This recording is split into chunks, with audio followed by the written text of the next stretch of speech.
Hallelujah. आइए हम मेरी भविष्यवाणी की पुस्तक में से आज के वचन को पढ़ते हैं। परमेश्वर ने आपको क्यों चुना? यूहन्ना 15 की 16 में लिखा है, तुमने मुझे नहीं चुना परंतु मैंने तुम्हें चुना है और तुम्हें नियुक्त किया है कि तुम जाकर फल लाओ और तुम्हारा फल बना रहे, कि तुम्हें नाम से जो कुछ पिता से मांगो वह तुम्हें दे। मेरे प्रियो, जब परमेश्वर आपको चुनता है तो वह आपके जीवन में कुछ बड़े कामों को लेना चाहता है। परमेश्वर ने आपको व्यर्थ में नहीं चुना। जैसे कि जब आप सब्जी खरीदते हैं तब पूरी दुकान खरीद नहीं लाते। आप वही खरीदते हैं जिसकी आपको जरूरत होती है, क्योंकि आप जानते हैं अगर सब खरीद लिया तो ये खराब हो जाएगा। इसी प्रकार परमेश्वर ने भी आपको व्यर्थ में नहीं बनाया। आप दुनिया में ऐसे लोग भी देख सकते हैं जिनके हाथ और पाँव नहीं है। शैतान उनके मन में डाल सकता है कि क्या जीवन है तेरा, तू कुछ नहीं कर सकता, उठ बैठ नहीं सकता, खाना नहीं खा सकता। परंतु निक वुजिसिक परमेश्वर के एक ऐसे अभिषिक्त दास है जिसने अपना जीवन परमेश्वर को दे दिया है। आज वह दुनिया के सबसे बड़े प्रचारकों में से एक है। इसलिए आपको ये याद रखना है कि परमेश्वर ने मुझे चुना है और मुझे उसके पीछे चलना है। बाइबल बताते कि योना एक नबी था। परमेश्वर ने उसे चुना था। जब परमेश्वर का वचन उसके पास पहुंचा कि उठकर बड़े नगर निनवे को जा और उसके विरुद्ध प्रचार कर, क्योंकि उसकी बुराई मेरी देश में बढ़ गई है।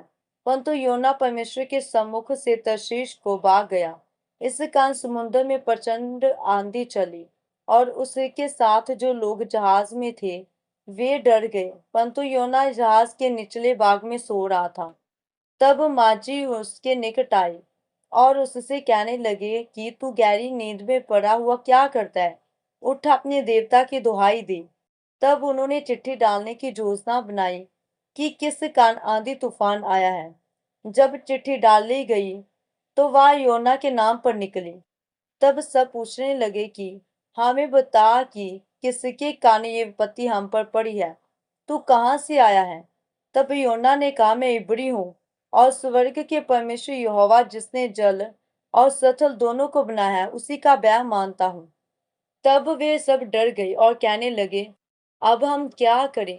तब योना ने कहा, मुझे उठाकर समुद्र में फेंक दो, तब समुद्र शांत हो जाएगा। फिर जैसे ही योना को समुद्र में फेंक दिया गया तब समुद्र शांत हो गया और योना को मगरमच्छ ने निगल लिया। और योना उस मगरमच्छ के पेट में 3 दिन और 3 रात पड़ा रहा। इसी तरह अगर आप अपनी बुलाहट से भागते हैं तब आपको मुश्किलों का सामना करना पड़ता है।